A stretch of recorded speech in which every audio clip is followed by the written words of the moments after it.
What you do to your body, it reminds you in all areas of your life. Let's talk about it. It's Amber J. Lee. Thank you so much for watching. Don't forget to like, comment, and subscribe. And let's learn, pretty girls. And also, while you're here, just follow my Instagram as I also post updates. Women will support women's downfall. They will support women ruining themselves. And they will support women just utterly emotionally damaging themselves. Just for them to be there to pick them back up and tell them to do it again. I'm here to tell you, my sister, that your body keeps score. Your soul is what makes you go back to broken relationships. Your soul is what makes you go back to damaging lovers. Your soul is what is pushing you back to addictions. Your soul holds all ages, which means that in your soul, you are still 6, 9, 12, 15, 21, 28, 35. You are all of those ages. And based upon which buttons a person pushes,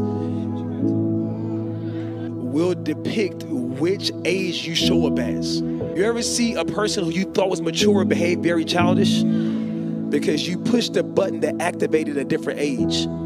And when they were 15 is when they were talked down to. And so now they're 40, but they're mad the way you're talking because it reminds them of when they were talked down to from their mother. And they respond to in a place of emotion and anger. You're like, why are you responding this way? Because it's not the 40-year-old woman responding. It's the 15-year-old who was bullied in high school who promised herself, I'm never going to let nobody else bully me again. All the while, your spirit is saved. Doesn't have anything to do with your spirit, but your soul still needs help.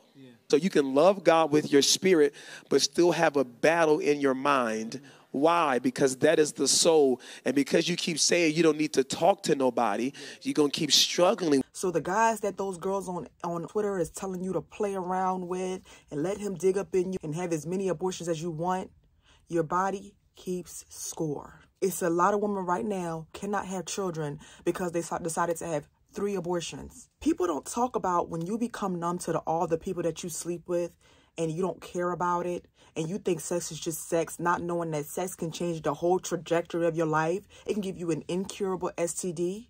It can give you children that change the trajectory of your life. It can do some mind-altering things. A lot of times, they're telling you to sleep with all these men who do not deserve it. And they mask all this emotional damage and trauma up as woman empowerment. You're so empowered. You had 3 abortions. Now you can't have a baby anymore. You're so empowered. You're so empowered. You're doing OnlyFans at 18 years old. You're so empowered.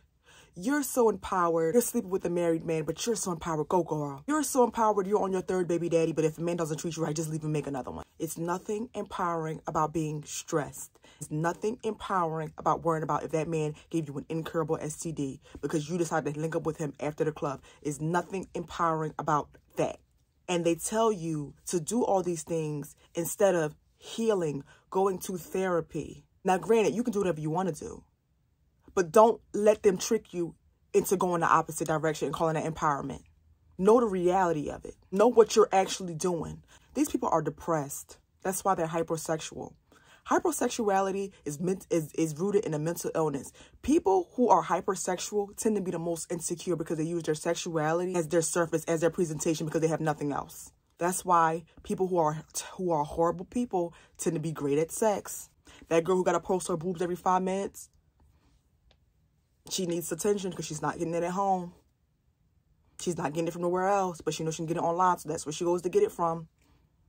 She knows she won't get it with clothes on. Your body never forgets who is inside of it. Your mind may, your body will not. Ask yourself, right, how that man made you feel when you lost your virginity. A lot of people could still feel how they felt in their bodies. They still feel it. Or when that guy did that to you, how it made you feel. It never left you. It never left you. And it comes up and you can't control it. It comes up when you least expect it. It just comes up. And you think, oh, because your mind forgot, your body did not. Your body triggers those emotions. Why do you think some people can just be shaken and don't know why they're having an anxiety attack? They're just shaking. Your body does not forget the things that you put it through. No matter how many times these idiots tell you to do this and do that and do that and play with this man and do with this man and do with this man, do that if you want to. You are abusing your body and it keeps score. It's almost like a drug addict. They stab themselves, they stab themselves, they stab themselves, and they forgot about the high because they're chasing the next. But those wounds are still there. It's a matter of time before it take you out because the game loves nobody. And you notice how people that say that's woman empowerment, but the moment they get mad at you, the first thing they say is, didn't you have 3 abortions? Wasn't you sleeping with this person? But isn't it empowering? So many women be like, oh, you know, she had a kid, da-da-da. As soon as they get mad at you, they call you a baby mama. Because it's not empowering. It's only empowering when they need it to be. Or when it sounds good. You don't need to be in the company of other people to feel good, and you don't need to be sleeping around with everybody to feel good, because your body keeps score. Don't forget to like, comment, subscribe. Let me know what you think.